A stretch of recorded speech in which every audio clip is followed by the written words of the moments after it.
Did anyone go to the portfolio review last week? No, those stress me out. Did you go? No. I haven't updated my portfolio. Same. I need to make it a priority. Yeah. My last day of my job next Thursday though, so. Congratulations. Well, plenty of Yay! time. You're paid, right? Yeah, Okay. Were you moving? I am moving. Where are you moving to? Columbus, Ohio.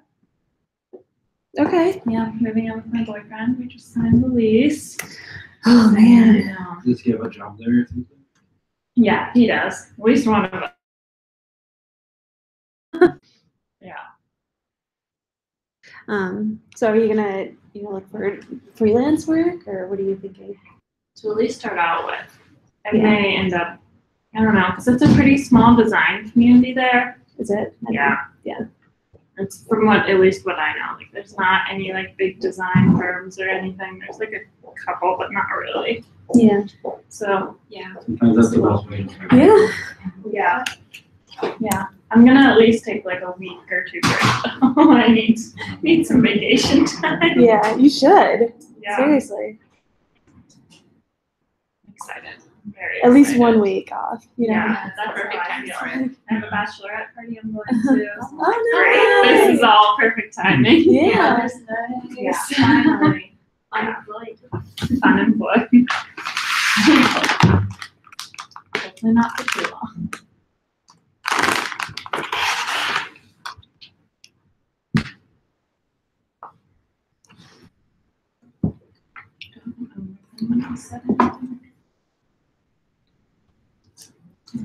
Maybe I should have just got the normal sour stuff. I like this. You like these? Like a variety thing. This is, I got a weird variety. Super sour. It's not that sour. Yeah, I know, right? You could have removed the super. Yeah, so I was saying, the last session, I wasn't entirely sure what to do for the last, or for like the previous group that I had. And so I figured we'd probably spend a lot of time, or some of the time, going back and recapping, just because there was so much info, and I don't know if all you guys read the workshop or not. But also, what I'd like to do is kind of put you guys on the spot and practice selling a package, or one of your packages. So I have that together. So we're gonna do a little bit of practice, because I think you'll get more value out of that in the long term than what I ended up doing last session was showing some of my design flows and like my design templates that I had set up, which I can show you guys anyway if you are really curious. And then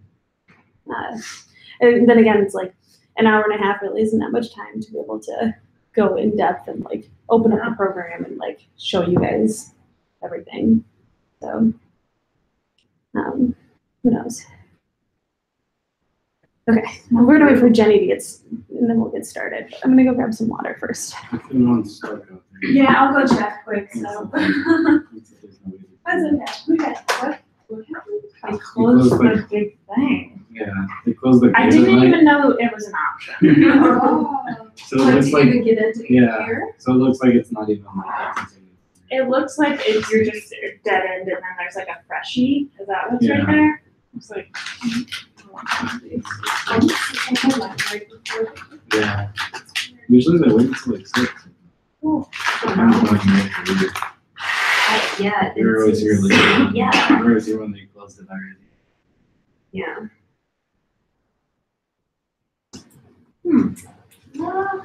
There's some people. Here, you know what?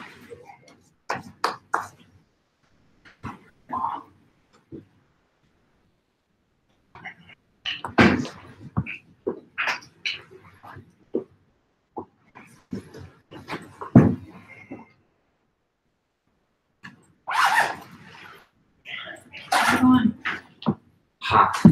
Yeah. Did you bike here? No, thankfully. I briefly thought about it and regret nothing by leaving my bike. Yeah. Figured I would spare you all the hot, sweaty mess that would be happening off of the bike ride.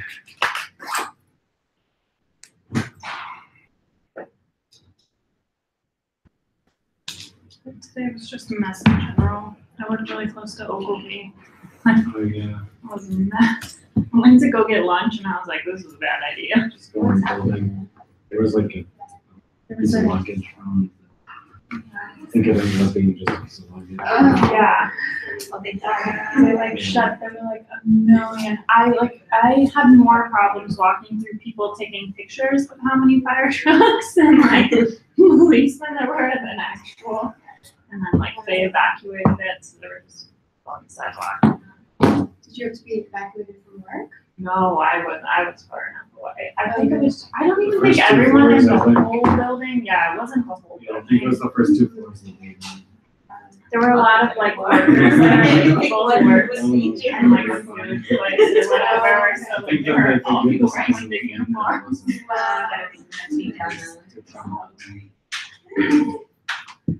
You guys got in. We snuck in. News team assemble! Yeah. Check lasers. Ooh.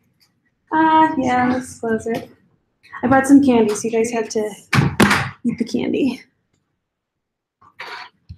I don't even have a computer. That's how wild I am right now. Yeah, you got a full-time job though. Yeah.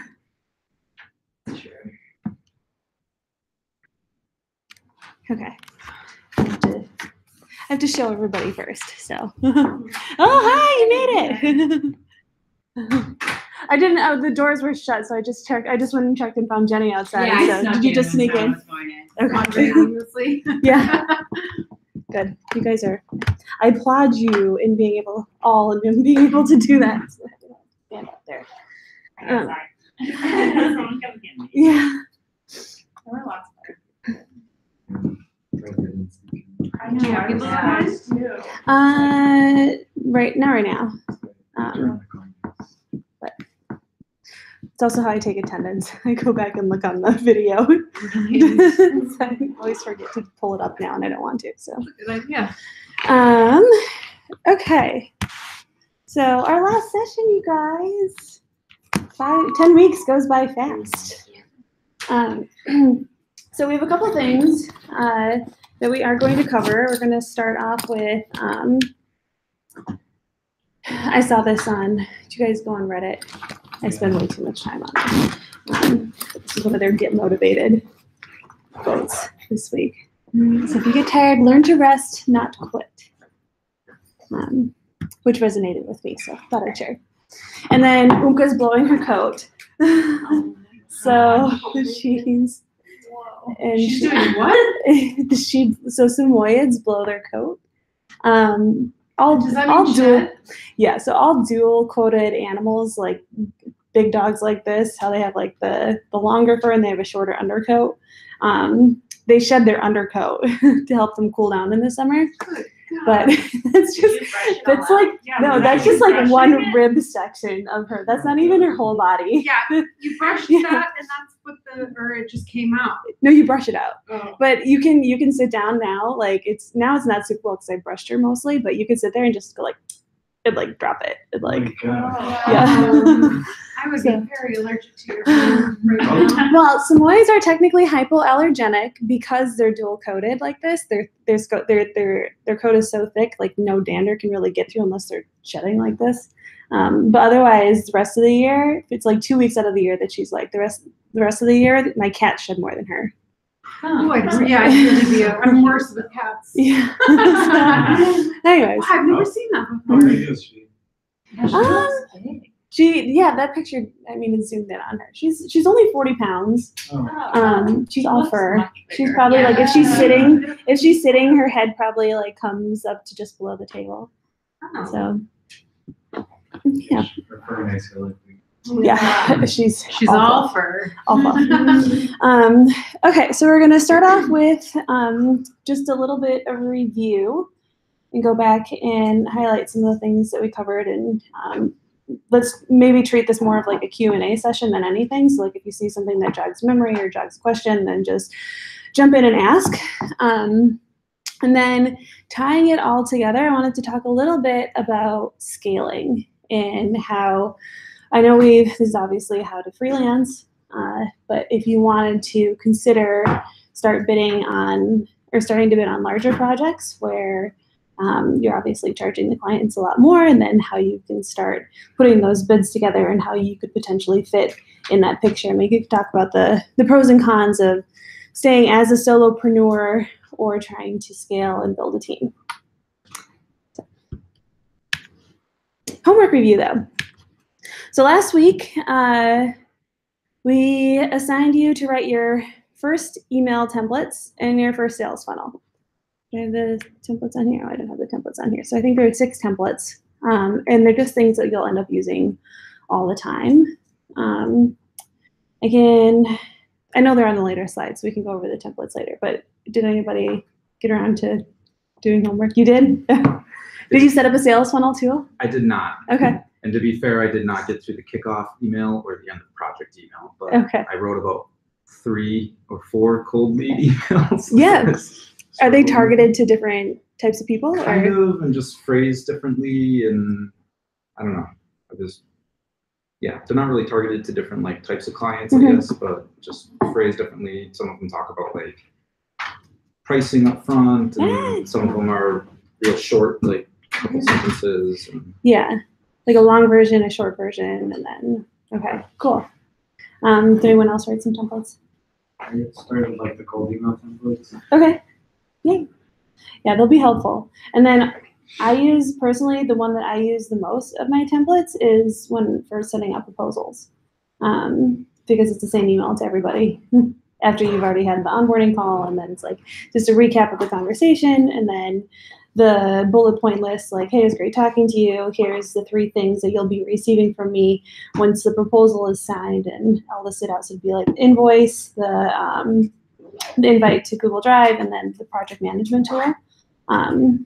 Just to keep everybody, and then that's like sets a precedence for everything in the process. And I use an app that hooks into Gmail because I used Google Apps for work for my business, and you can set up templates within this app, and I don't remember what the name is, so I'll send it out on Slack. But and you can assign a word that it'll trigger, that the whole like template will just load within your email. I forget what that's called, but Do you? Yeah. you mean just like a canned response? It's like these templates. yeah.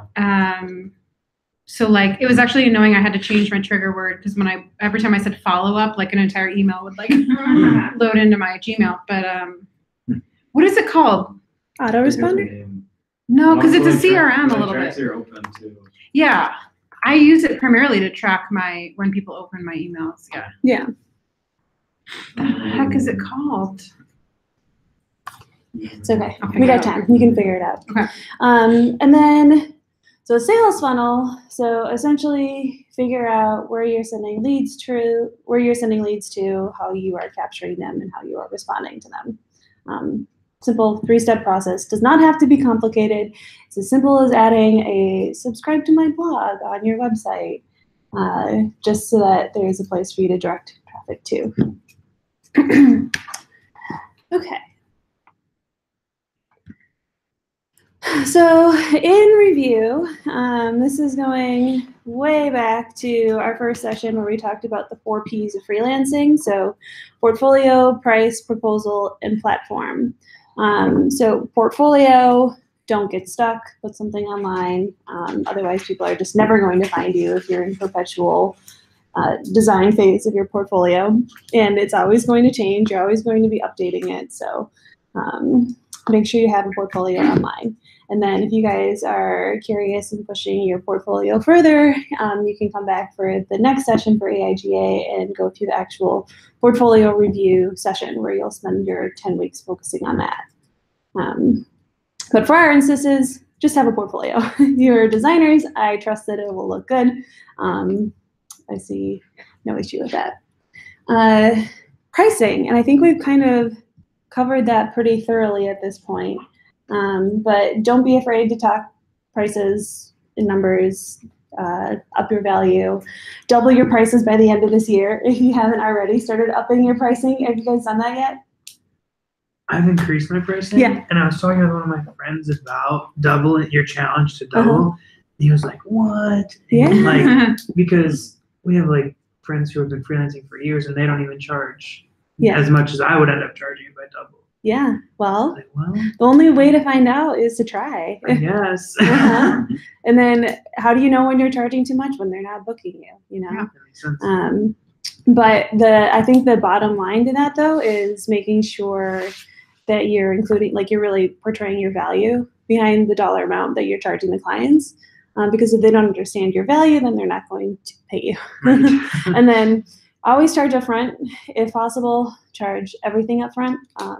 Or you could do 50 up front, 50 on back, or however you wanted to split that up. But I find that that's when they take you serious. And that's when you take them serious too. So, you know, they're not just wasting your time. It's like, oh, they actually wrote me a check. This is great. Now I can do work. Proposal.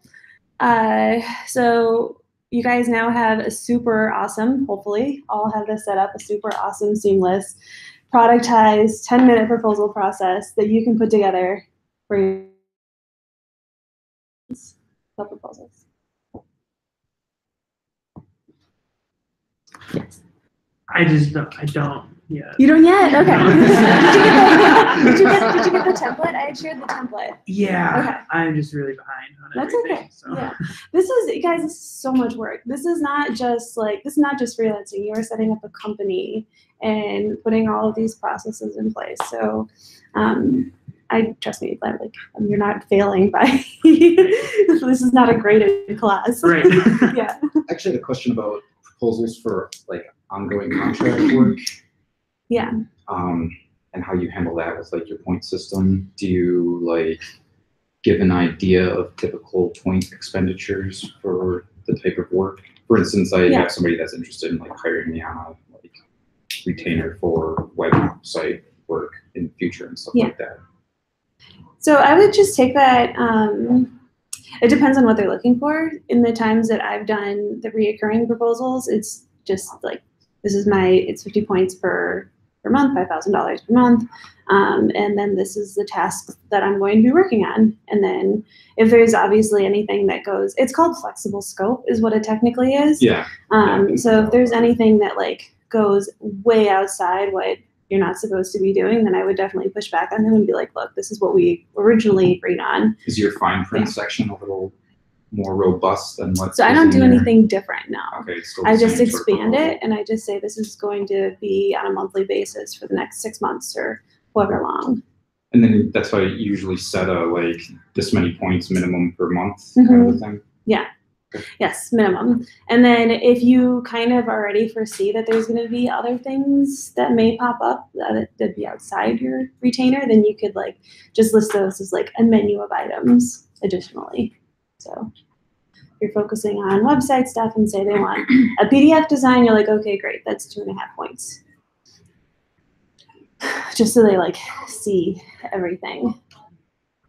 But I think honestly, when it comes down to like finding those reoccurring clients, at that point, like you already have the trust level there and they've already worked with you, that when you're like, hey, let's take this into a regular thing, that they're just like, okay, sure, no problem. Like hopefully you're not getting stuck on the contract and agreement at that point in time. And you never know, like they may want to consider putting you on a contract of their own at some point. It depends on who you're working with. Like if it's a reoccurring contract with another agency, they'll probably have you sign their own contract versus having you them sign yours.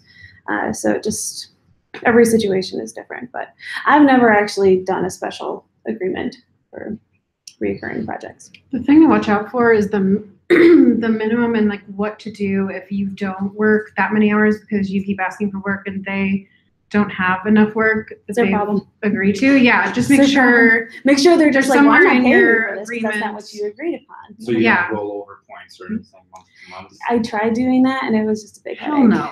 It was a big headache. But just make sure, like, communicate out loud and document it that it's their job to let you, like, to give you work. Yeah. And that it does not roll over because you're a human and not a robot. And the conversations that I have had around that is like, I know everyone's really busy. I know everything was kind of slow this last month, but that means that I'm working my ass off this month to like, because that's when you have, like, that's when we're working on the projects. That's when it's really a busy time for us. So it kind of. But you still task out all the points, Yeah, right? yeah.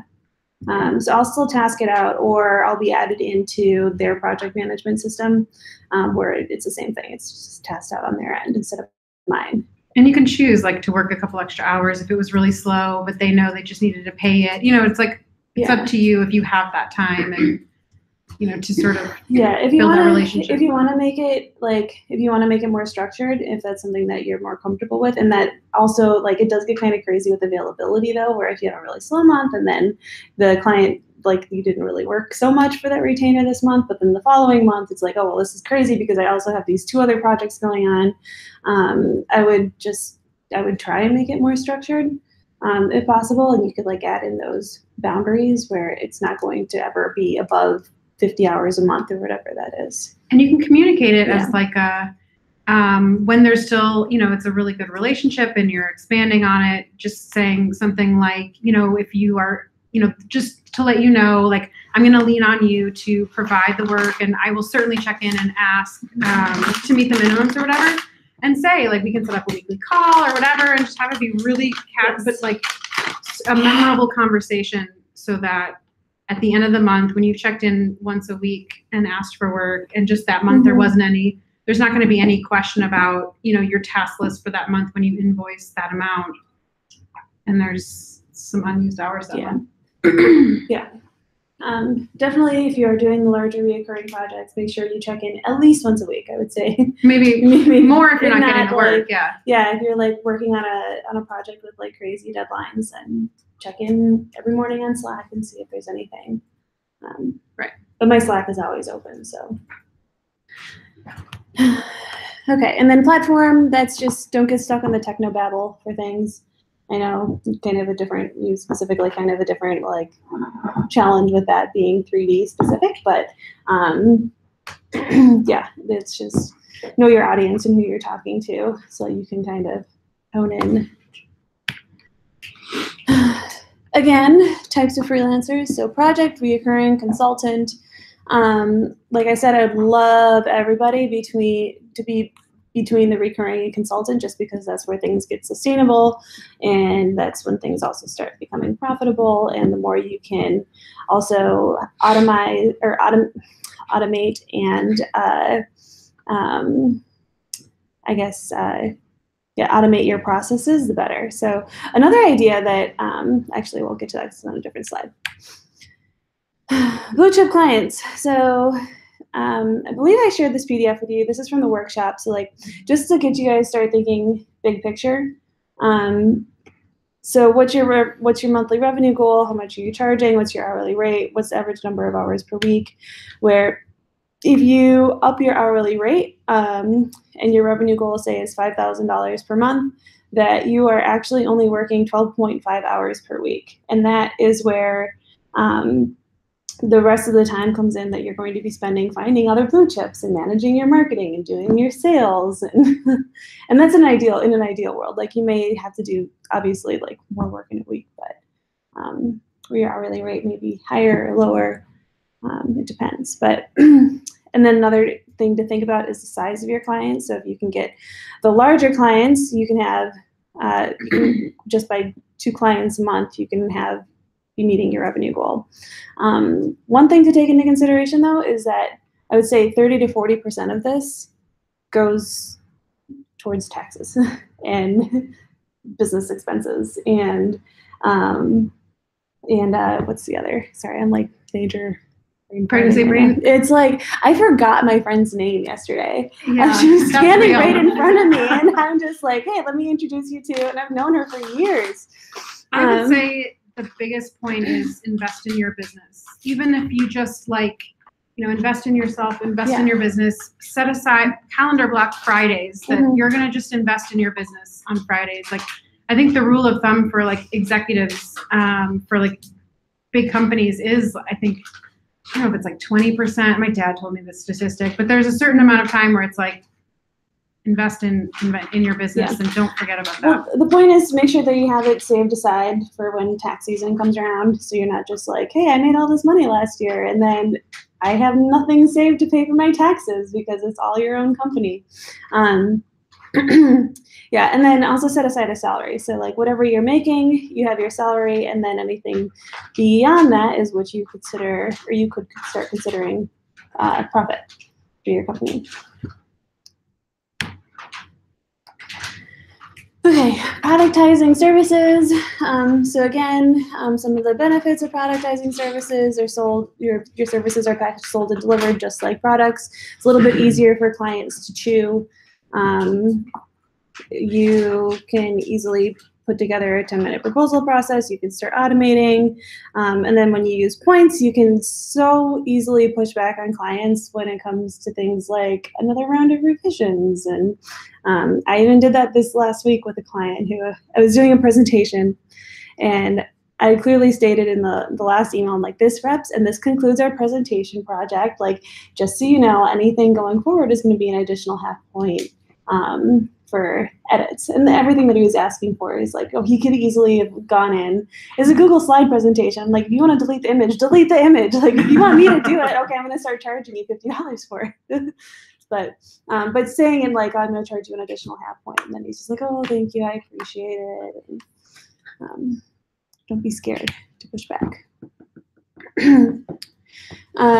So again, what I would like to do in our practice later on is have you guys, since you've gone through this full process, so you started off by defining your services, you set your points, you've mixed and matched your services to generate packages, you've allocated points per your service or package, and then for each of your packages you have a task list, which you can then save as a template in your project management tool, whichever one you're using. And then for your proposal, you've defined your terms and conditions. But what I'd like to do is have each of you guys go around and sell me a package, and then I will be a different type of client. Not right now, we'll do this in a little bit, but I'm just gonna put you on the spot a little bit. So I don't know if you have a favorite package or one that you wanna practice, just keep that in mind. So your 10-minute proposal process, and then I can share, well, I shared this template with everybody. It should be in everybody's emails, I think. But it's essentially your cover page about samples of work, how it works, just to explain what the points are because people haven't really heard of it. And then your package services, and then defining what your terms and conditions are. So now for content strategy, I threw this in here because I think it's super important for you guys to get consistent with posting. Like I said, it's for your portfolio. Unless you're posting online, people have no idea who you are or where you are or what you're doing. So even if it's just a little bit here and there, it doesn't have to be every single day. It could be weekly, but again, frequency and recency for people to just be aware of what you're doing and the services that you offer.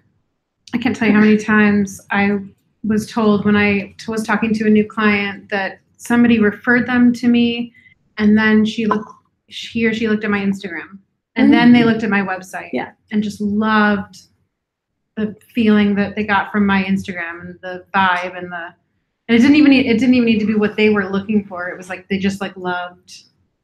Yeah, that's real. Yeah. I tell the startups that I do pitch presentations to all the time, I'm like, the first thing that investors do when they see your pitch presentation is they're going to Google you. They're going to look at your website. They're going to pull up your LinkedIn. They're going to see how serious you are about this stuff. And if they can't find anything, they're not going to take you serious.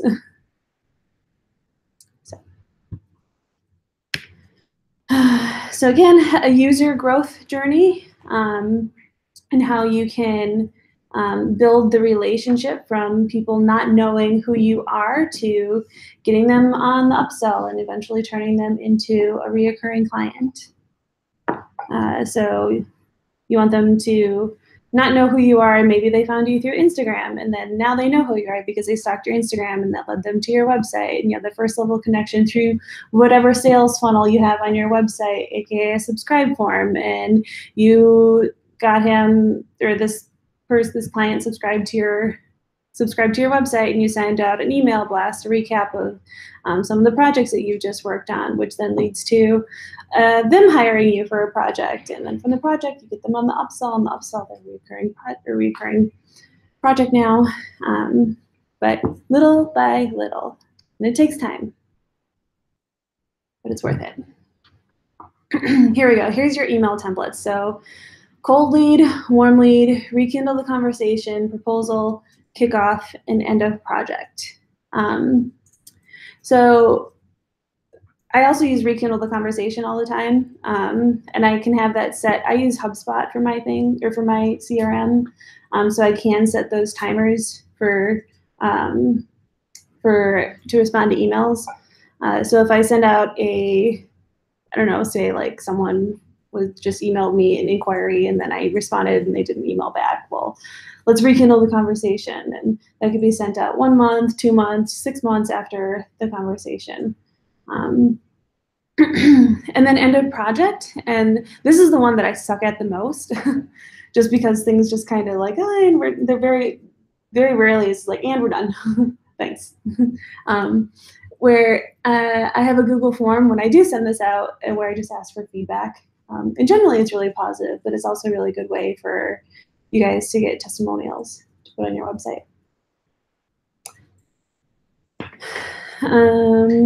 Yes. For the feedback, do you just ask like a generic question, like, do you have any feedback? Or do you ask specific questions about like the work you did and stuff? So I do, I ask generic questions. I don't have one specific for like each package that I've sold. Okay. But I guess you could get specific with it if you want. Gotcha. If you wanted to do it per package. I actually send out, I think after my first 6 or 12 months, I sent out to all of my clients like a customer satisfaction survey that was anonymous, and asked them about like, did they feel like my pricing was high or low? Like, it was actually really interesting, but some of those really specific where they can be anonymous and it helps your business is like one, and some like, and you can, like, sometimes I did just send it at the end of a project too, to get some information about how they felt about the project. And then it said, like, if you want to provide a testimonial, like, and instructions to do that. But yeah, this is a great way too. Like, I would sometimes give extra resources, or like put together a resources doc of some kind to like make people feel really good and supported. And it's just a way to, like, I got a couple of referrals, and they specifically said they loved this like handoff doc that I gave them with like free like links to like resources they can find online to help them or whatever, like related to the project. And write that down. Yeah. There was a couple of people that were like, I really loved that, and yeah, got me a couple of new clients. Yeah. How many people would you say fill out like the surveys when you send them out? Not many, but I've also rarely sent them, so. Yeah.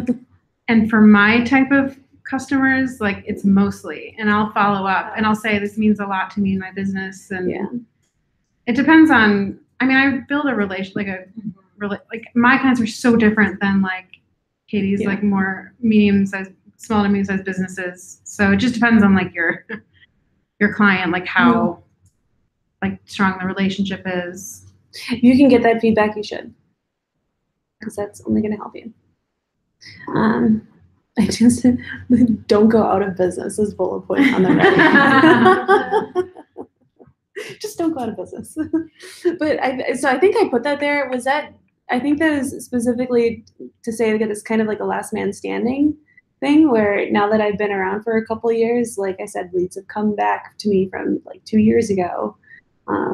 Whereas like you go out of business or go to a full-time job or take a gig where you're not taking any other projects, and you miss out that opportunity. But if you get enough of those over a period of time, then then eventually you can stop selling and clients just come to you. And then everyone should offer to help speak at events and be an expert. AIGA is a great program to get involved with. Anyone can be a mentor if you are so inspired. I know that Jen does an amazing job, Jen Lundrand, and is always looking for people to help out too. So talk to her. And there are business networking groups that meet like weekly where they only take one person in a specific industry where like their job is to, I think BNI group is one of like the. Do you have to pay to be that though? Yeah. Yeah. But you really do get a lot of Yeah. referrals that way. Did like you go to one of those? I did. I went Uh-huh. a couple of times as a guest. Okay. And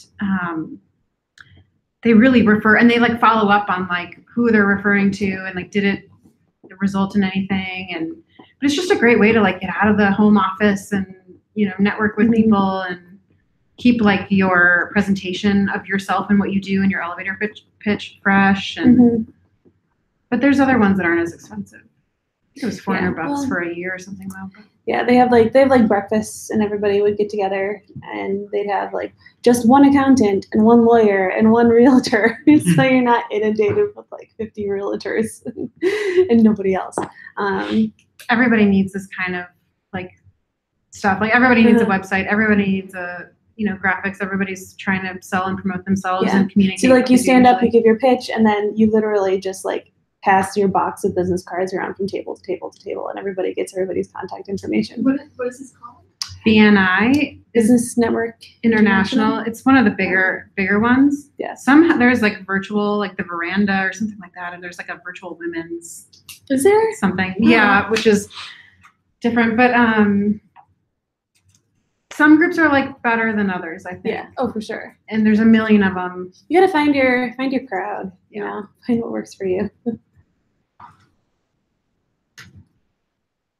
Okay, and then again, if in doubt, to make your ideas happen, I want to do blank, and I'm afraid of what's the worst that could happen, and I want to start pitching larger clients and building a team. Well, what's the worst that could happen? Well, you're putting yourself at lots of liability, but like, what's the worst that could happen? You can always go back to just freelancing yourself. Like, it's not the end of the world.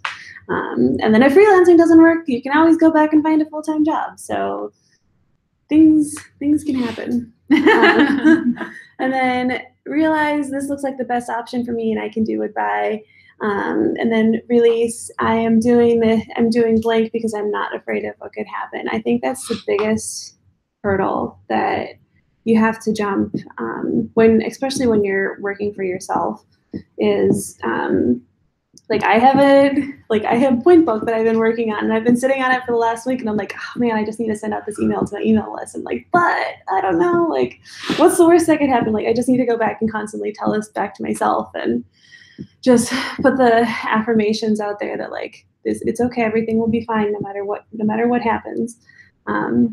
It's a scary thing. Freelancing is a scary, and you're doing so many jobs that are outside of your comfort zone. If you're not scared every day, like, then something's weird. Eventually, I think it turns to, if you're not learning every day, like, I think it's not always fear, but like learning and figuring out new ways to do things and being like, oh, I should really add that into my agreements, or I really like the way this project was managed. It went with this project, or went with this client. And if you're scared, it means you're doing something right. Yeah.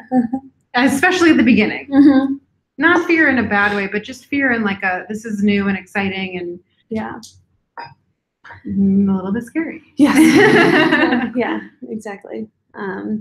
So the point is, research, realize, release. You could also, if you choose to, embed some of this in your project management method. If you wanted to use this with a client, that would be an okay thing to do. Hint, wink, wink, if you're still working on your processes. But the point is, if it doesn't work, try it again. Okay, so I just kind of like brain dumped all the different ways that I thought of. And like, you're just listing off other things and I'm just like, oh man, we should add this to the list. So ways to find new clients. If you guys just wanted to like take these and like put it in a checklist and just try them all and see what works, then you probably should. Especially this one, hustle every single day. And I think I mentioned this before, when I first started hustling for Kitty Lord Inc., I had a coffee meeting scheduled with someone new, if not 2 meetings, for almost a month straight. And it was a lot, but that's like, it built a lot of my awareness and started building my network. And each meeting turned into, well, how can I help you? Or what are you looking for? And it expanded my network. And And those cold emails that you sent out to these people to have coffee with? so they're from or- networking events. Most of it's from networking events. And then if you meet up with one person and you ask them, well, what are you looking for? Or they ask you, like, what are you looking for? How can I help you? List off 3 types of people that you're looking for. So you're looking for strategic partners. You're obviously looking for clients for web design projects. And you're also looking to connect with other super amazing freelance designers. And if any of them are in their network, they'll connect you, and then that sets up the next meeting, and so on and so forth. And it's just a never-ending circle of conversations and building up your network. And You can start with friends and family and Yeah, say, this exactly. is the type of people I'm looking for. yes, so BCC, email everyone in your contact list to reintroduce yourself. Start with friends and family is a great place to start. And then find guests to post on your channels. So it doesn't have to be just you alone. Like you have your own network and your own people that inspire you. Well, reach out to them and tell them, like, hey, I've been following you for the last, year or so, and I'm really inspired by you. It'd be amazing if you could be a guest blogger on my website. And most of the time they're like, great, yes, SEO, this is awesome. Or social or whatnot. Unless they're a big fancy social media influencer and they'll try and send you like a $500 bill per post or whatever. They can just whatever. Find what works for you guys. But then so pay it forward. So once you have all of this networking, your network set up, and you've been hustling every single day, pay it forward by building your own strategic partners for you to refer in your network. Because in any of your network meetings, you can meet with accountants, you can meet with lawyers, you can meet with realtors, because they all have their own needs, where a realtor may be looking for a really good tax accountant. And what do you know? You just met with one last week. Let me introduce you. Think about the partners that you need to be able to do your job. Like I build websites, they need words to put on a website. Yeah. Like that was one of my, I wish I would have done that sooner, is to have in my pocket already people to refer to other partners that will help my clients give me what I need to do my job. Yep. Whatever that means. Find your copywriter, find your developer, find your people. And they can be at different price points too. So you can have your cheaper version of the content writer and then the more fancy one. And so content calendar, again, just post and be consistent with it. That will get you so far in generating awareness for yourself. Market your packages, so create offers and campaigns for each of your packages. So if you wanted to generate awareness for, you'd be like Monday could be, or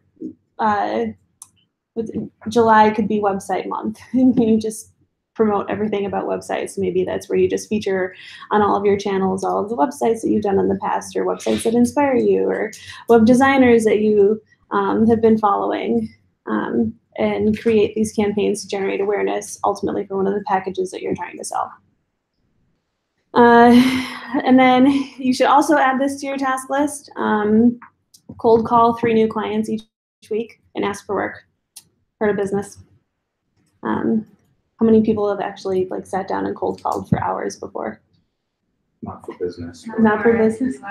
But Yeah. I used to work for a newspaper. That was my thing, to try to get people to buy ads. Yeah. So you know the hustle. Yeah. So bring that hustle to yourself. It's different when I'm talking about myself. Yeah, I know it is. But the point, you've had those conversations before, and you know that you'll probably get turned down, but it's worth a try. You never know. If anything, it's a new connection, a new lead to put on your list. How do you find people to cold call? Anywhere. Anyone? Anywhere. Yeah. Okay. I have a friend who sometimes will find websites for products that she thinks might be cool, and then the website sucks, so she'll try to contact them and be like, do you know, I'll work for you, this is what we do, let me know if you're interested. Yeah.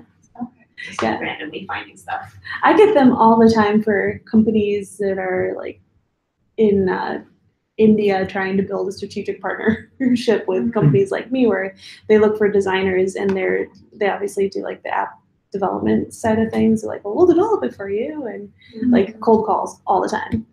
I think Not that I would consider them; they're just not the right partners for me.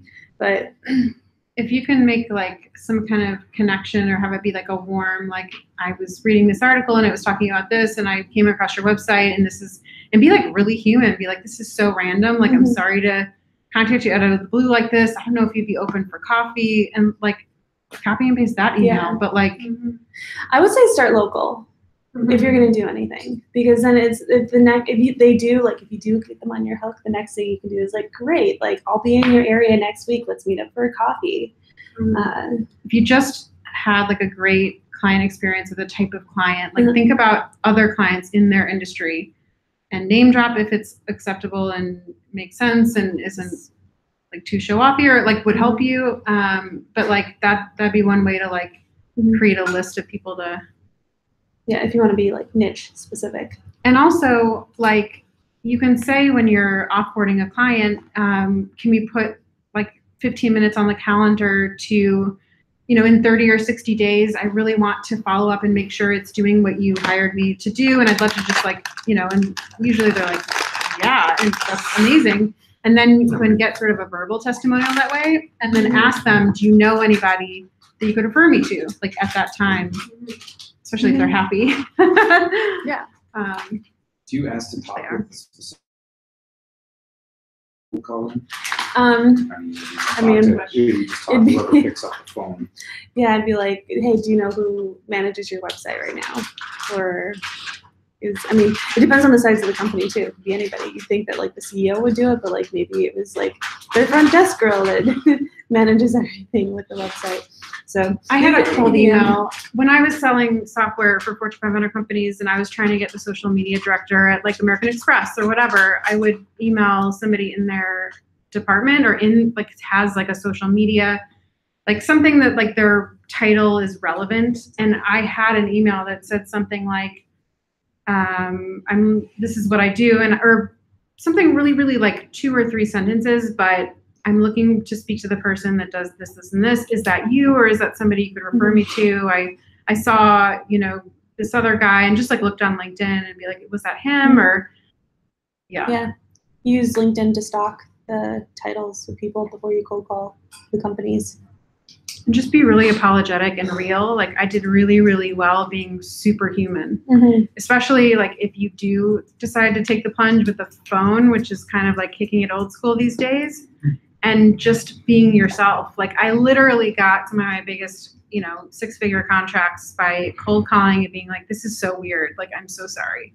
Here's what I do. And just really seeing like if somebody had the need, like really, and not being like, I want money. It's like, I do this thing, like your company is somebody I'm passionate about. Like, do you need help? Like, it doesn't have to be weird. Do you mostly find the people you cold call on the websites, or how do you know that guy? So you could choose. So for example, to cold call, I held an office at Make Offices for a little over a year. They have a directory that I got access to of all of the companies that are in Make Offices. And I chose to target them. And so I exported, copy pasted all of the companies into a spreadsheet on their websites, found their email addresses. I didn't cold call, but I was going to target them because they were in Make Offices and that was like my connection to them, and that turned it into more of a warm lead. So if you guys have any, that's the perfect warm connection. And you could call or email and be like, I'm a fellow, Make Office. I've seen your logo on your door every time I get coffee. Like exactly, that's the perfect. Yeah.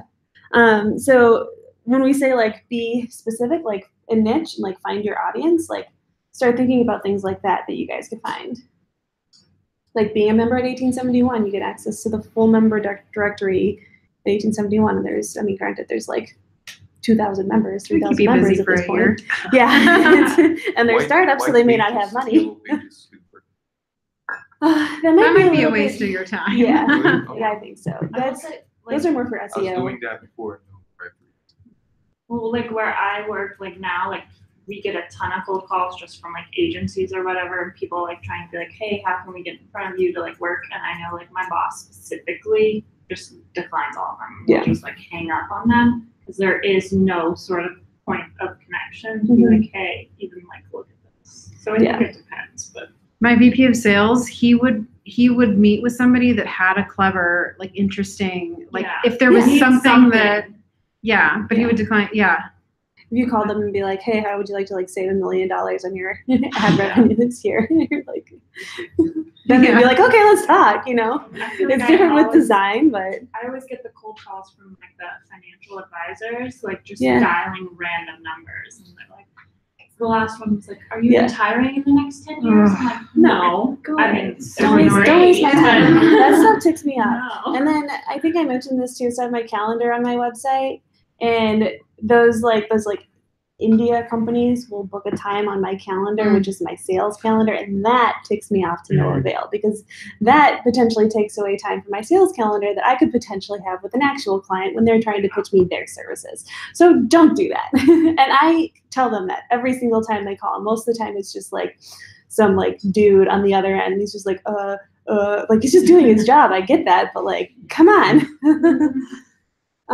So if you are going to cold call, be specific, find an audience. Like, I don't know if you're a part of a specific network or organization that you could, Not really right now.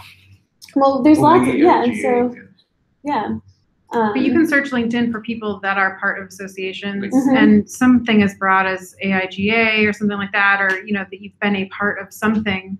You may not be a paying member or whatever, Mhm. but you did the mentorship program at, you know what I mean? And at some point, that's what kind of like justifies the membership cost of joining those groups, is that you do get access to those contacts. Right. Yeah. Which leads us to the next one. So sponsor an event. So in-kind, design a PDF, branding website, and you can get access to their list. So I sponsored a number of events. Midwest Women in Tech was one of them. Sales Hacker was another one. Chicago Podcast Festival was another one. There's been, I'm sure there's a few more, but podcast one, I'm a huge fan of podcasts. So I'm like, sure, I'll do you guys a website.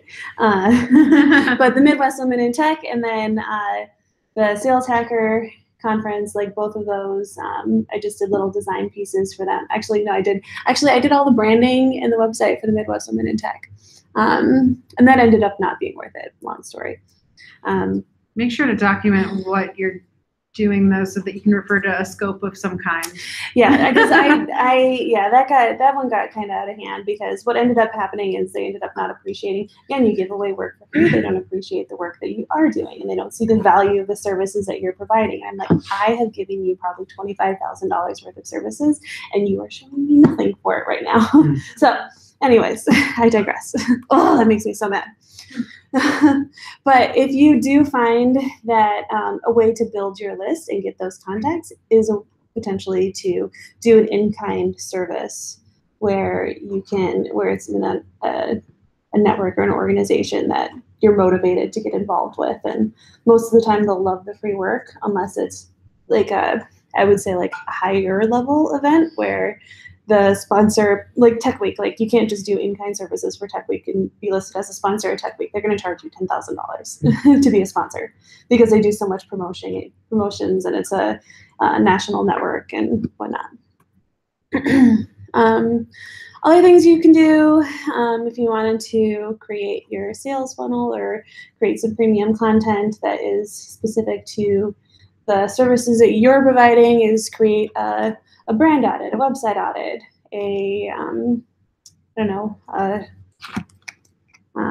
one of the interesting things that I worked on a project a while back was, I did a freelance gig with another agency that I think is no longer in business, but they did a lot of SharePoint things, and then they also helped consult, because it's a consulting firm, consult large national brands on how to make their websites,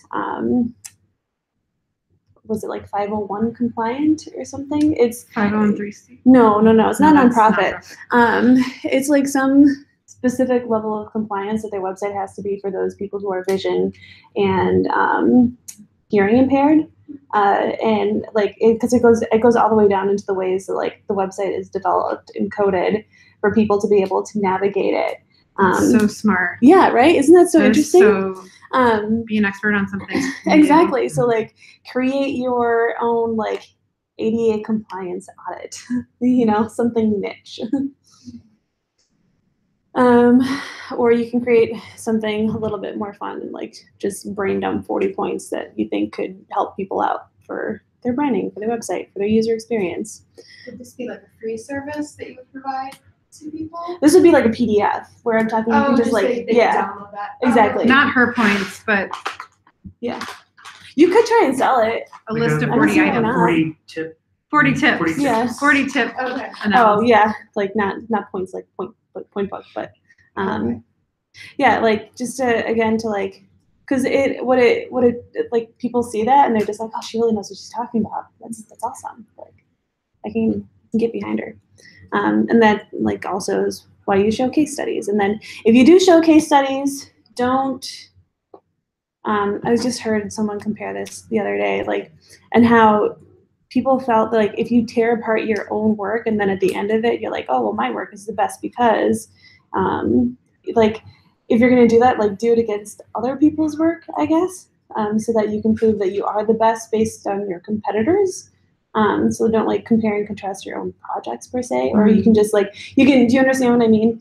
Because then you don't want to be your own worst enemy in this. And then if you do have access to show numbers, whether it's analytics, what the ROI was for the client, any tangible results, people like seeing numbers. It's kind of the first thing that they'll look at. Have you had any luck figuring out a way to do that sort of stuff for non-websites? Like, So if you do or I know campaigns, you do like your proposals, and you can get good numbers from that because they succeed on a proposal. But I mean, like, yeah. So basic design services, even like branding, logo projects, and things like that. Well, branding, the way that you could, and this is a little bit more ambiguous, but for branding, like what's the value? What's the value of a brand? What's the value of a logo? And the bottom line is, what's the value of the company? Where you do a brand if you do the logo design for Starbucks, well, that's going to be like, that's a huge value. Oh my goodness. Like, but like, what's the work behind creating that logo artistically? Same as another project, but the value of it is just huge because it's a large national brand. Mom and pop shop, what's the value? Well, I don't know what's the value of their company. You know what I mean? Kind of. I mean, are you saying like you would straight up say like the value of the company increased by 10% after our rebrand? So, I mean, it's hard to say that without putting any sort of metrics in place, but you could say like, yeah, like hopefully that through the work and like the refresh and the creative logo that you just gave them does help increase their sales. Or like, would they ever tell you what those numbers are? Probably not, just because they may not. But there's no way to like directly transparent? contribute those numbers to like your specific work versus a flash sale they ran or something. people Right. get that it's, I mean, if you're Yeah. designing an invitation and they got more people to come to that event, and they did everything else the same, but the invitation was different. Yeah, I mean, if you're an agent, if you're Look at an actual, like a typical ad agency where you are like buying ads and creating campaigns, and that's something where you could show the analytics for the creative. But and I guess the point about, well, how much does a logo cost? That's probably a little bit more specific to how much you're going to charge your client than what you would show in a case study. The Future has a really good Yes. podcast about Yes. talking to the client about the value. The Future is amazing. You guys should check them out. They have tons of good content and freelance advice. They have a lot of good like free PDFs too. Yeah. Yeah. Okay, so let's talk briefly about scaling. So benefit of being a solopreneur is you can charge $6,000 for a project and all of that money is yours. But you are the owner of the company that found the client. You did all of your own sales, you did all of your own marketing, you're doing all of your own project managing, you are the single point of contact. You potentially will run into capacity issues where you can only sell say 2 $6,000 projects per month, unless you start hiring other people, in which case now you're looking on the right. Well, how do I scale so that I can start selling higher project or start bidding for bigger projects and bigger companies? Just is more of like a food for thought thing for you guys. So what's the cost of a designer? Well, the designer is charging less because they're just doing the design. They're not doing any of the marketing and sales and other efforts. So that's why the designer is less. You're going to have a director of some sort, a project manager, which brings you to the subtotal of $12,000. For example, if it were a $6,000, this is for figurative conversation only. This is for the same project, theoretically. And then you have your profit, which is however much percentage markup that you want to have, 10 to 30%, depending on how much you like the client. And for the same project, it would be $14,400 versus $6,000 if you're a solopreneur. So it's like agency versus freelance world. That's what you're looking at here.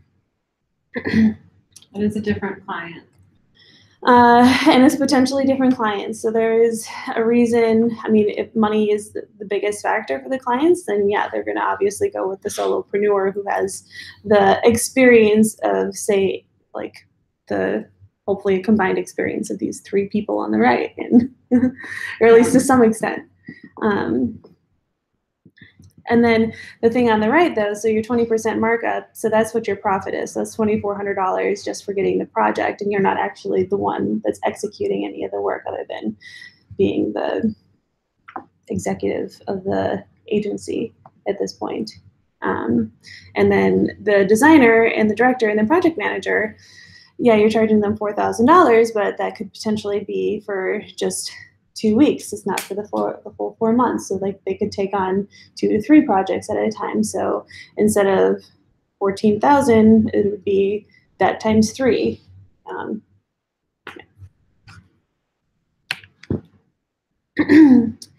Food for thought for scaling is to find your strategic partners.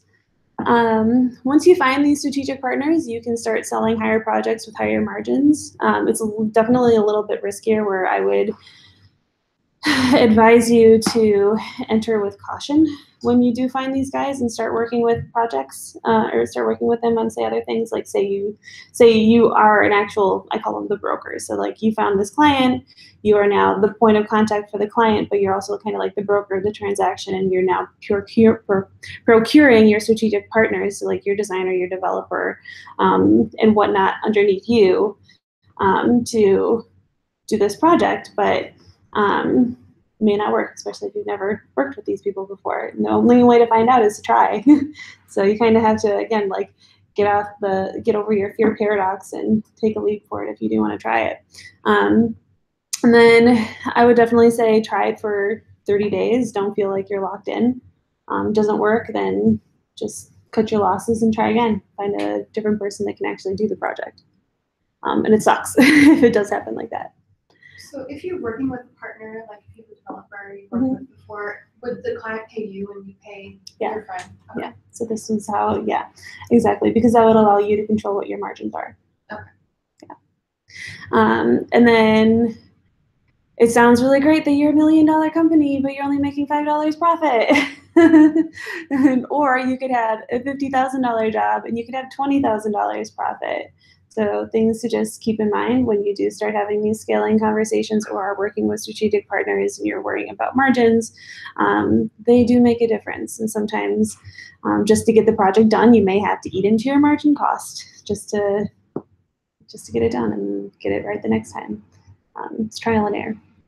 Then if you ever, I feel like this is good for anyone, if you're ever feeling bad about when a client calls and your stomach just sinks and you're just like, oh, what does this person want? Like, then you're not charging them enough. I think that's a really good gauge. Perfect.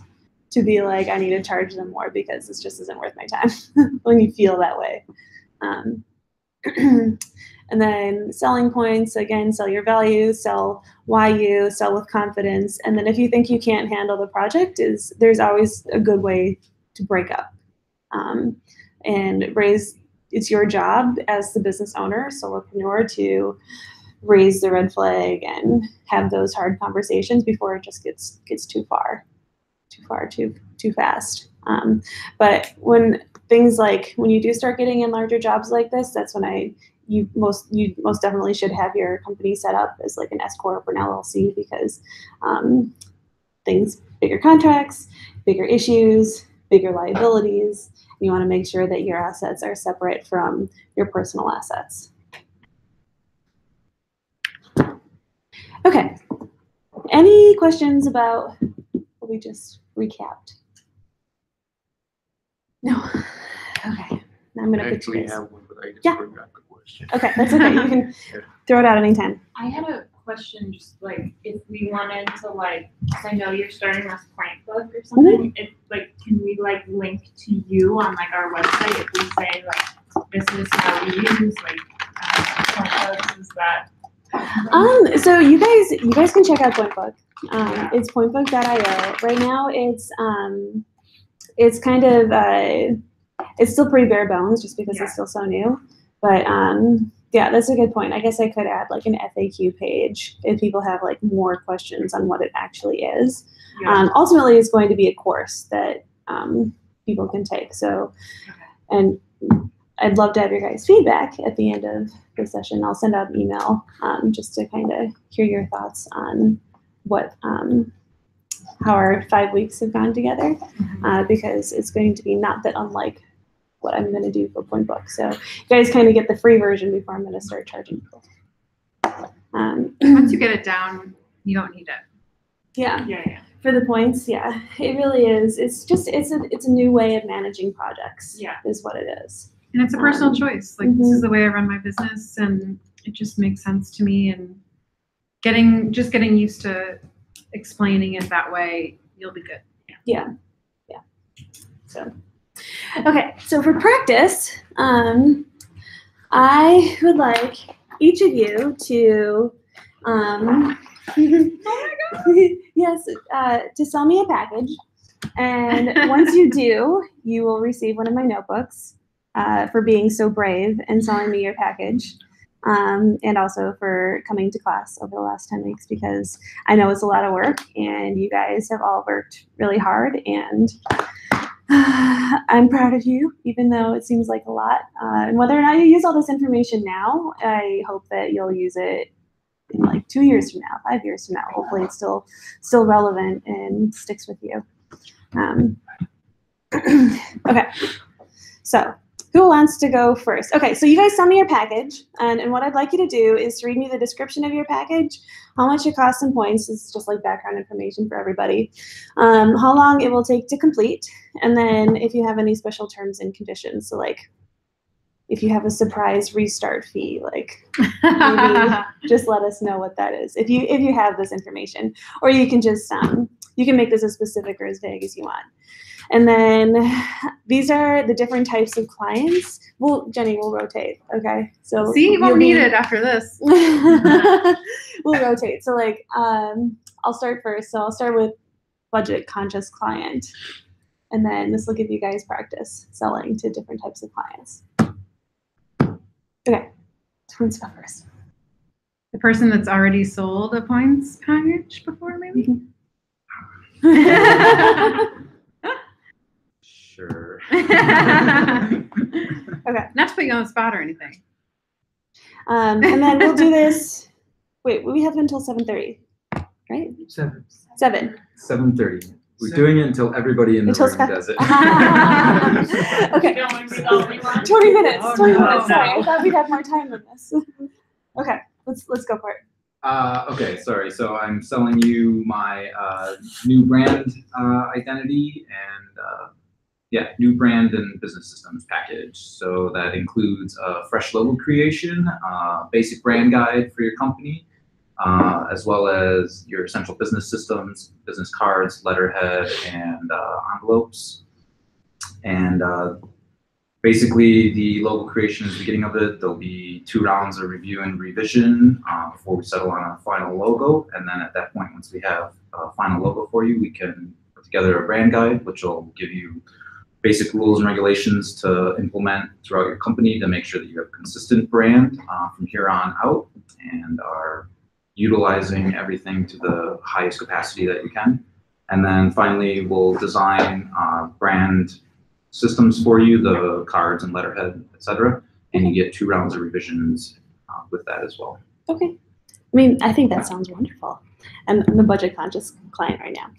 Sure you are. So I think that sounds wonderful. So I was, you know, I'm just starting. I'm really bootstrapped. And, you know, I've done research on similar types of services right now. And I know that I found this other designer that that I don't know if you've heard of them before, but they offer something similar, but it starts around about $1,000. And right now I'd say that the logo is the priority. So is there any way that, and I don't know what your package is yet, or what your cost is, but I would say like if, well, how much is your package? Oh, absolutely. The whole package I sell for 25 points, so that's $2,500. Okay. You can part it out. It's a little more expensive to part it out individually, piece by piece, but if Okay. you wanted to do just the logo creation, that would Yeah. be 15 points to get started.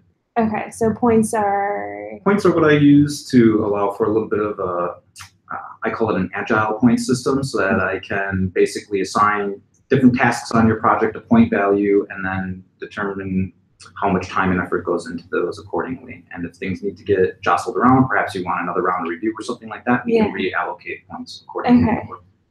Okay, so if you do the logo, then it's just 1,500, so 15 points. Yes, correct. Cool, and then I guess that makes sense. You know, I was really hoping that we could get this project done for $1,000, just because, you know, like I really don't have the Totally capacity understand to how get this started budgets right can now. be tight.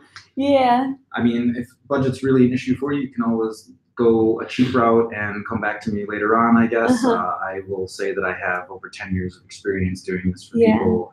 You will get your money's worth out of this. You'll have control. I work with my clients, not for my clients. So if you want to have an active role in what the final product looks like, that's something else that I would point out. Okay. I'm gonna say sold. Great. I'm gonna say sold. Give me Just that because notebook. we got one thing that you can add into your logo design packages is to talk about the deliverables. So you have your, not just the, for what are you getting for your logos? You mentioned brand guidelines, but you're getting the logo saved in every size, shape, and color that you could ever possibly need. This is something that you can set up the template in Illustrator and just batch it out at the end. Yep. You get it in JPEG, translucent, or PNG, EPS, just so they don't ever reach out to you again and bug you and ask for a logo file. But cool. All right. Who's going to sell to the uneducated client that is Jenny? Yeah. That's probably not easy to say. So you have to be uneducated. Anybody doing website or UX stuff? Okay, why don't you sell to Jenny? I'm like, I might actually be uneducated. Yeah. For realsies. Sorry, I got caught up. Did the designer start, or do I have a contact of who you are as a company? What am I buying? What do you do? Start with your package and just give us the package pitch, how much it costs, just give us some background, and then you can take it from there. Perfect. I'm Joan, a UX designer, just so you guys know. Okay, so I have a couple of packages available. The most basic one that comes in a package is my discovery package. It includes 6 user interviews, competitive research, and a synthesis and recommendations that come from all of that. And I work on a point system that will cost you about 20 points, which will amount to $2,400. And that includes access to my project management website, so you can see always what I'm working on. All of my working files you'll have access to, and I'll be able to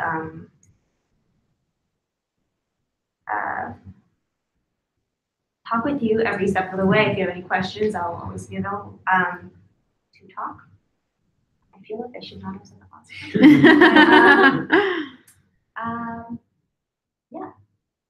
So a point and 20 points? Can you explain that? I don't get it. Sure. I work on a point system, so that gives the both of us some transparency and flexibility in terms of the kind of work that we can do. It gives you a little bit of leeway in scope and me a little bit of a better way of communicating with Point you. equals effort. Point equals effort. Yes. Point equals effort. It just kind of describes how much effort gets put into per package or per point. Okay, and can you tell me again what was included in the package? Sure. So it's called the discovery package. It really helps you get a better understanding of the users you're trying to reach and how you can best position yourself on the landscape to help you create the most successful version of your product. So in the discovery phase, I would line up some user interviews, kind of talk to who your users might be or would be, see what their pain points are, what they really need from you, synthesize all of that data, also perform some competitive analysis to see who else is out there in the landscape, and see again where your most strategic positioning might be. Okay, so we have tons of competitive analysis. We've done a lot of that. Is there any wiggle room to maybe do a light analysis or like a no analysis? So I do. Well, what I can do is sell you my points on a more a la carte system. It'll cost you slightly more to buy it individually rather than from this package. But I would really recommend this package just so that we're all on the same page. I'd be happy to look at the research that you have for X amount of points, see if that's sufficient, if I need any more information from there, and where we can go from there. Sold. So, yay! Good job. Good job. I would say, so in your packages, so your points equals effort. When the client's like, okay, so 25 points, $2,500, and we allocate those to your task list. If a client wants to focus on say, like the user interview portion more than the, I don't know, what you said, like the analytics side of things, then what you could do is just assign more points than you normally would to the user interviews, and less points to the analytics, giving them, that's where the transparency and flexibility comes in. It's like a great way to explain points by using that as like, actually, because I use points, we can reallocate, use more points for this.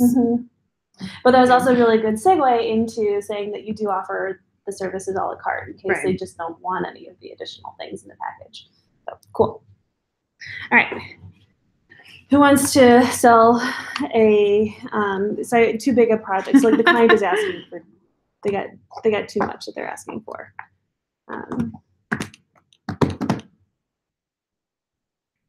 If you're scared, it means you're growing. Okay. All right, go for it. All right. So thanks for meeting with me today. Can I ask you a little bit about your business? Yes. So we are a growing firm in downtown Chicago, and right now we are looking to have a new website designed and developed, and we have a CRM that we would like this to be integrated with. I can tell you right now we probably have about 50,000 people in our user database that are going to have to be transferred from services because we're switching from Salesforce to HubSpot.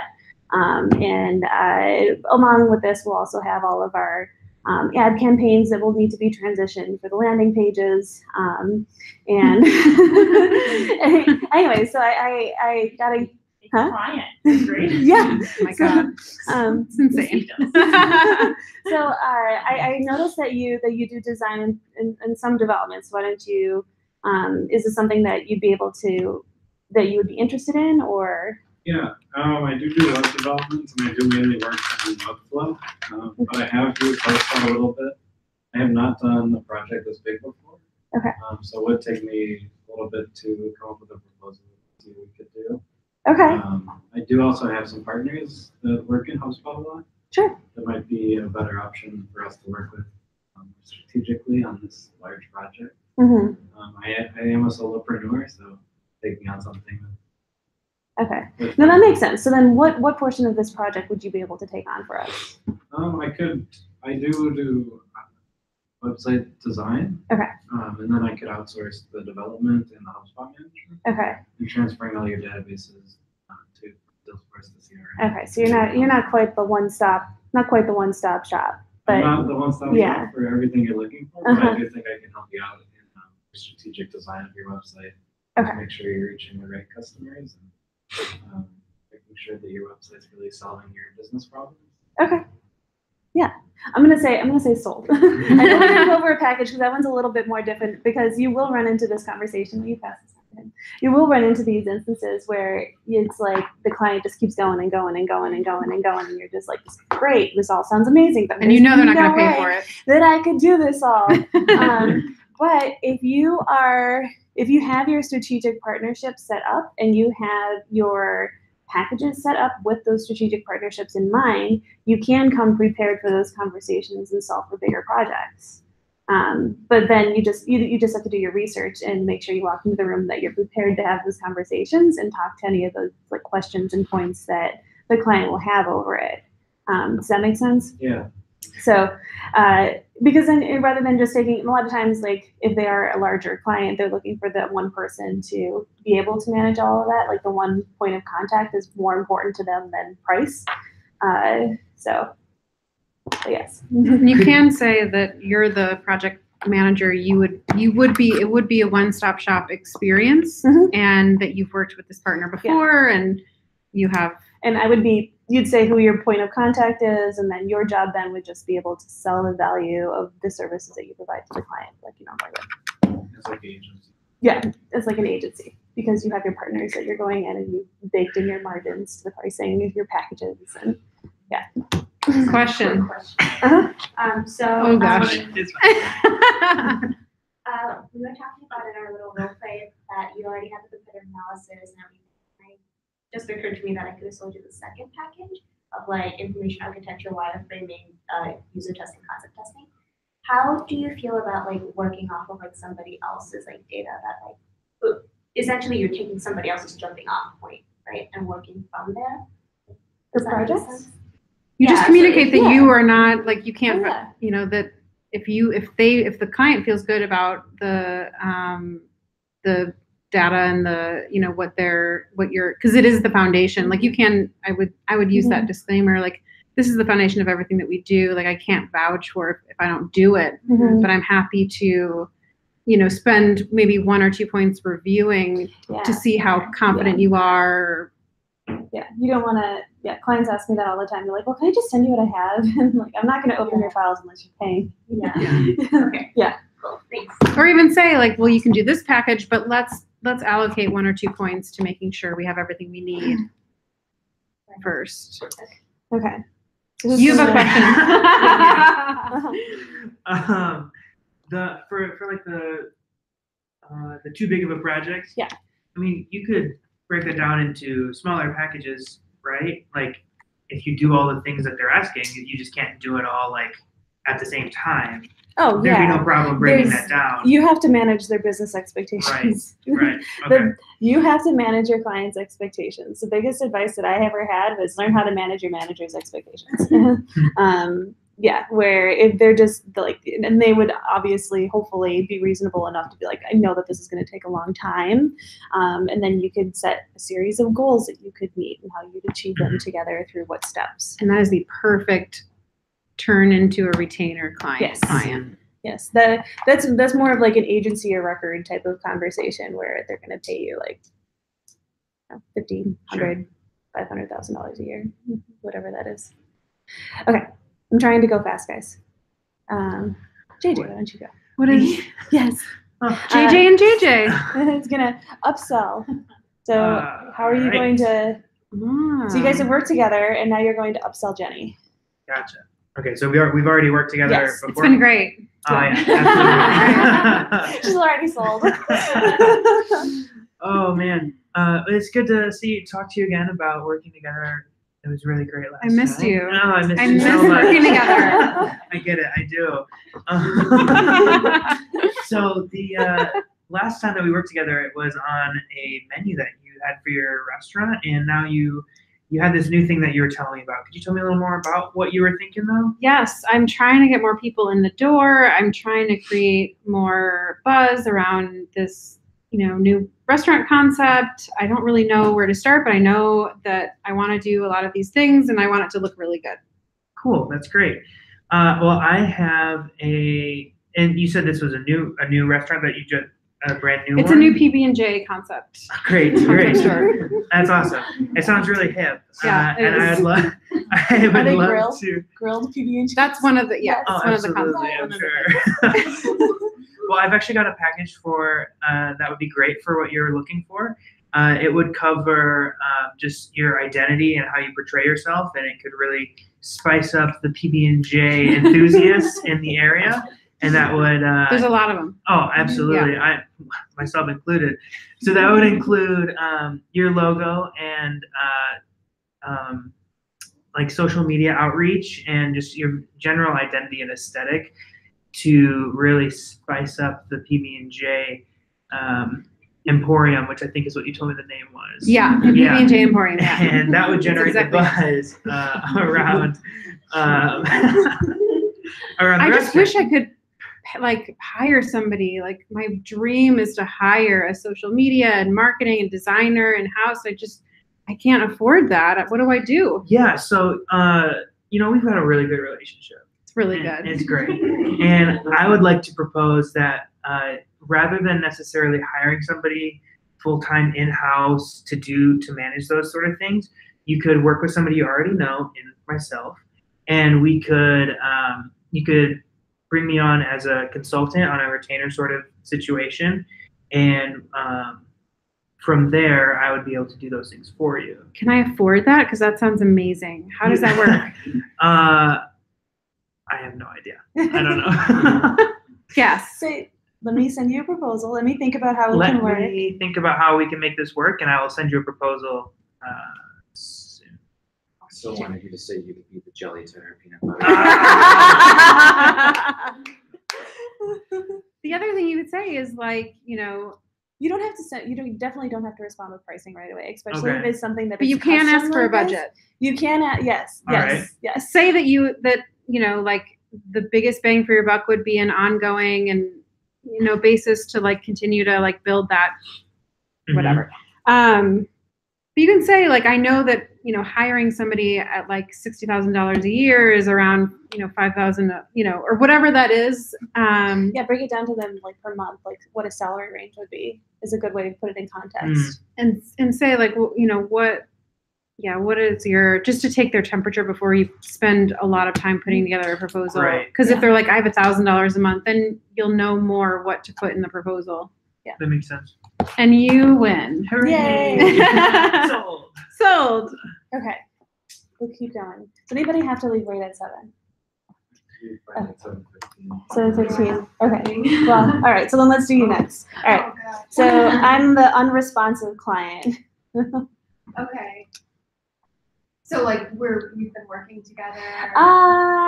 So say that we have, I guess, yeah. So these are more of our own individual role plays. So unresponsive client, say that we have worked together and that you charge me 50% upfront and we're halfway through the project and I've kind of stopped replying.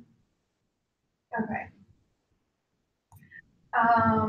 And it could be for one of your packages. For one of the packages. Yeah. Okay. So I just wanted to reach out. I have most of the logo done, and I really want to keep going with this project. I think it'd be really great for your business. Could you possibly send me the last 50% so we could just keep going with this? So the last 50% is due upon completion. I'm not. Oh, okay. Yeah. Okay. So we're we're not gonna. Get into pricing Yeah, stuff? Okay. exactly. No, that's fine. I'm the client right now. Oh, okay. So, you don't ever, if it's 50 up front and 50 on back, you don't ever want to ask for the last 50 until you're done. You're done. Okay. Yeah. Otherwise, the client's gonna be like, greedy designer. Okay. Yeah, sorry, I've been just really busy traveling these last couple weeks. I know that I owe you a round of revisions, and to be honest, it's looking really busy for me this week, so I think I'll be able to send you some revisions first thing next week.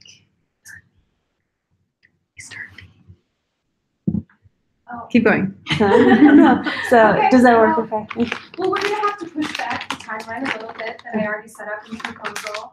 We could push it back, but, you know, I am gonna resend you a different proposal with a restart fee since, you know, it's gonna be a different timeline. So now you're changing the terms after you've already had them agreed to. Sorry. Yeah. How do you know? You might be in the fine Okay, so print. then there's a restart fee that that was already part of the agreement. Okay. You know, you're so right. I completely forgot about that as part of our agreement when we first talked. Thanks for reminding me. And I will meet with my partner and hopefully get you some feedback tomorrow. Okay. So my note to this one is always add in your task list a feedback due date. Okay. Always have a feedback due date as a task that is assigned to the client. In these project management tools, you can assign your clients tasks. Do that. And if you're feeling nice, you can say, we have a restart fee. We talked about it. It was in the contract. Yeah.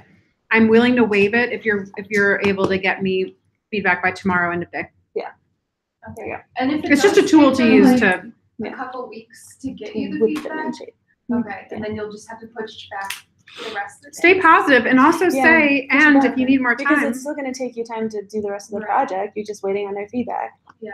So just, again, communication is key. So like if they're not responding, like make sure that you've had a face-to-face, if not a phone call conversation with them, and then followed up with email and clearly stating that we are now pushing our due date back because of the lack of response. Yeah. Okay. Even on the phone helps. I had to do that with a client weeks ago, and they weren't getting back to me.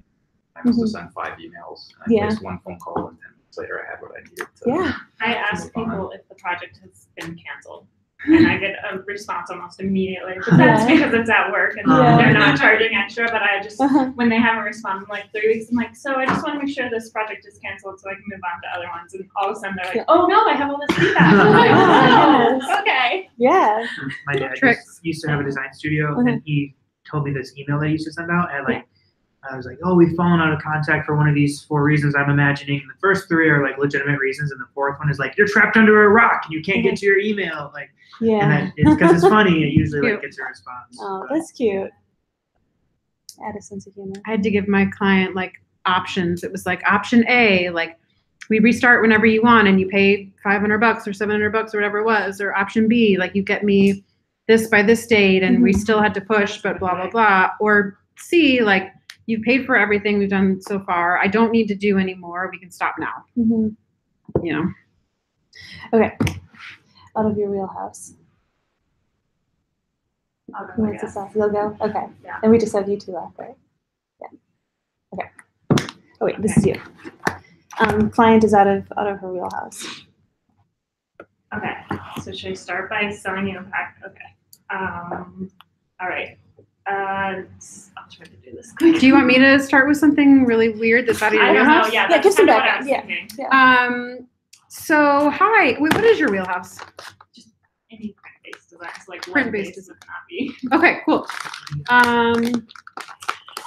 So I'm a peanut butter and jelly concept restaurant store, and I need a website that can take reservations online and reviews, and like I need definitely a website and all digital marketing material. Great. So I primarily focus in sort of print-based design. I can see if one of my partners would be willing to help you and maybe connect you with them, but I can definitely help you with anything more print-based. I may be able to help you with the graphics for your website and whatnot, but I wouldn't be able to set up the reservation system. But I love your work, and I love what you do. And I have a feeling about this relationship in a business capacity. And I also love you and your PPJs that you make. They're just wonderful. I don't want to overpromise though. I wouldn't want to tell you I could do something and then have somebody really want to come, maybe a blogger, somebody who's going to blog about your website and not be able to come or your restaurant and get the reservation correctly. I know how important it is for restaurants to have reservations, so I would not want to put you in a bad spot. So how do I get in touch with this partner?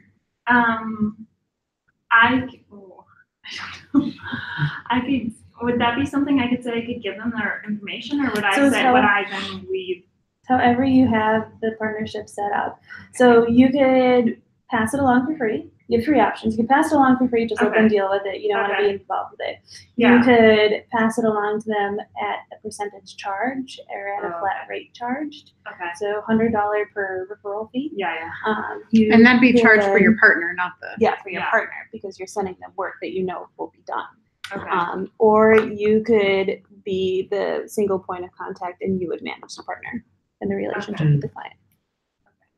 So maybe I would then frame it like, well, if you would prefer, I can be your point of contact with this person, or I can give you their information. You can work directly with them, and then maybe I would have some sort of fee set up with them. Yeah, if they love working with you, you Yeah. can say, I'm happy to manage the project and Yeah. then Mhm. do the elements that are in my wheelhouse. Mhm. And I have a partner that I've worked with that I trust that, That's it. Yeah. you know, so we can Okay. do it that way, or I'm And then you happy can to. go Yeah, on LinkedIn yeah. and be like, okay, who do I know? Yeah. Yeah.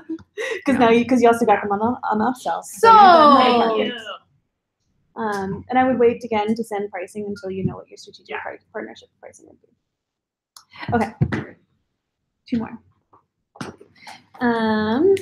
Marco.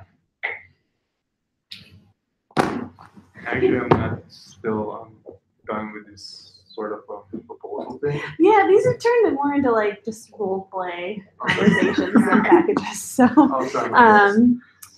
unless you have a package that you're not yet. So working on it. Okay. Then let's do what's another one that we could do? Anything where they're practicing talking about points would be. Oh yeah, points. Okay, so we'll just go back to the top. So I'll just be another budget conscious client. Do you want me to give you some background? Yeah, so what's the background? Okay, so I'm glad that we got connected. I know that we just had an awesome conversation at the networking event last week. And I am looking for some design work right now. Usually I have another designer who does this work for me, but she's not available. And we're just going to be doing a series of edits to some existing materials that we have. Is this something that you're interested in? So it's more like a graphic design thing?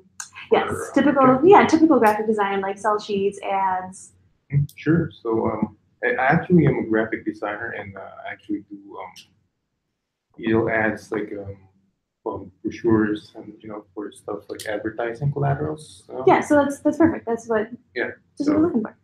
So what are you specifically looking for in a graphic? So the designer that we work with is usually is not available right now. So right now we just need someone to come in and be able to make the edits to like our sell sheets and ads for the next couple months. Sure. Okay. Yeah, I can do that. Okay. Yeah. Can you tell me a little bit about your pricing or how you work? That's not really what I don't. Okay. Well, that's what So, your yeah. point is. Well, just give me an example of a project that you've done in the past that was similar to creating, like, what was your brochure process? What did you do for a client? Like for example, I worked for this client restaurant. They were actually looking for a graphic designer to design their menu, Okay. like sort of a brochure kind of thing that they could hand out to other people. Mhm. And I actually finished their brochure within 3 days. So Okay, so you do quick turn type stuff and yeah. yeah. Okay. Well, I think it's good talking to you. You know what our needs are. Why don't you send me a proposal based on our conversation, and we'll take it from there. Okay, cool. Ta-da! All right, last one. Jenny.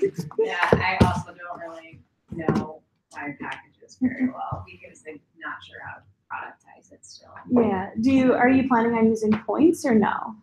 Yes, but I can't offer like a completely done thing. I have to work with someone else, so that I have to partner with someone else to offer a completely done thing. Yeah. So otherwise, like I just do like the conceptual side of things. Yeah. So. Well, we can just do this for example on the conceptual side of Okay. things and Yeah. say that you're maybe in the middle of a project right now. Okay. And then Would it not be the beginning of a project? yeah. But then no, I guess yeah, the beginning of kicking off the design, just the conceptual side of things, and then just run over how you're planning on using points if it were a perfect world. Okay. So I would be working for this package. I'd be working with like an agency or a creative agency that's trying to create a product, like a retail product or something. So how I would start is I would give you your initial sketch or concept, a basic rendering to show like how it would look. The reason why you want this is so that instead of just giving a two-dimensional drawing, I can actually show your client what your project will look like and actually make sure that it's possible to make and show you how to make it. So we'll start with the initial concept, make sure it's going through what you want. That will be 5 points. And then once we've agreed on that, each round of revision is 2 points, and then a full-blown multiple views image quality render would be 10 points. And then if you want to take this further to actually make the product, I could spec out, show you the materials, and create any die lines that would be needed to actually physically make the product. This is perfect because I just need that concepting phase, but what the heck are points? So points is what I use. Points is what I use to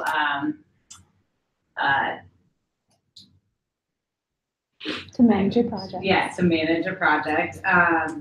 So I allocate, instead of going by the hourly rate, I allocate it so that it's easier to organize. I don't know, I'm sorry. I think I understand, and I think I like the sound of this because it sounds like this might be a more flexible way in case we need to focus on the front end of the project more so, or maybe there's like an extra rendering or two that I need. Right. Or if it's more of an in-depth kind of structure and you need more focused on the engineering to show how it would be built, then we can allocate more points to that, especially if you want more details or separate materials depending on the project. And how much is a point? $50. Okay, so points are like hourly, except it's not. Yes.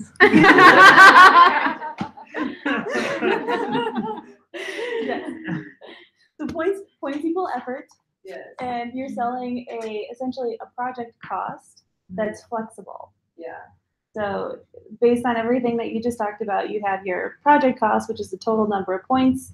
Points can be allocated to your task list, which can be based on your priorities and whatever you want to tell the client. You can say point equals effort. You can say point equals, if you want to tell them it equals roughly 1 hour, I've done that before. Say like plus or minus 20%, but it's really just based on giving you the flexibility that you need to manage a project. So. Okay, cool. Bye. Thank you. We'll see you at the wrap-up party, right? Next week, right? Yeah. Is it next week? Well, there were Is like it 2 2 date weeks? options, I thought. Yeah. I If it's don't know. next week, I can go, and if it's not next week, I will not. Yeah. Well, we'll find out soon. Next Wednesday? They're trying to determine which They Wednesday. want to do the Yeah. 23rd or the 30th, I think. They need Yeah. to So it's know. either right away next week I think that's or true. the Yeah. week after. Yeah, Jen posted it, I Yeah. think. Oh. So go for the Bye. 23rd. Sending I'm everybody on a the class 23rd. in the Slack channel so we can stay connected on LinkedIn. Yes. Yeah, Yes, that's do a it. good idea. Do it. We should use our Slack party or our Slack channel. And then real quick, what do we want to present for our group? Because I mean, we don't really have a group project. We need to or sell everyone a there. design. Points! Because that will also help get us. Yeah, right? Last session, we just did a sample role play. I don't know if you guys just each want to, or like maybe like 2 or 3 of you could just talk about like some of the highlights, I honestly maybe. think And pitching your point system would be, I personally thought that was one of the more helpful parts of this entire. Yeah. It's a clever strategy for It's writing unique. projects. Yeah. Uh-huh. It I had is thought that only sellable. the print design group was presenting, and we were all just there kind of. No, it's for everyone. Okay. It's for everyone.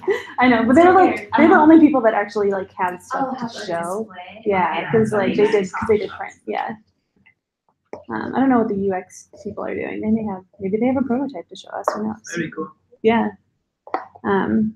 Okay, so maybe we just We cover could take this PB&J on the road. this. You know, I You got some free could. time. I'm I could so- whip something up. Did they tell you how much time you have to fill up? It's flexible. I mean, we'll talk for a couple minutes. Okay, so maybe we just talk about using points, and then if someone wants to chime in and say a couple positive things. That would be great. But I think like even like you said, even if we don't use points or whatever, don't end up freelancing, I still feel like this was really helpful just in general. Yeah. Like understanding maybe even how you present yourself at your actual job if you're not.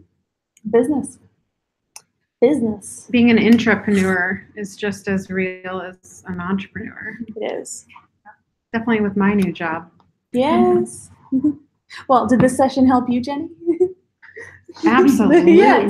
I sell points of effort of my social time to my new Yeah. coworkers Right. in exchange for effort. Cool. So then, yeah, I guess then we'll wrap it up, and then we'll see everybody at the wrap up party. And the next time I see you guys, I'll have my baby, Oh my gosh. hopefully.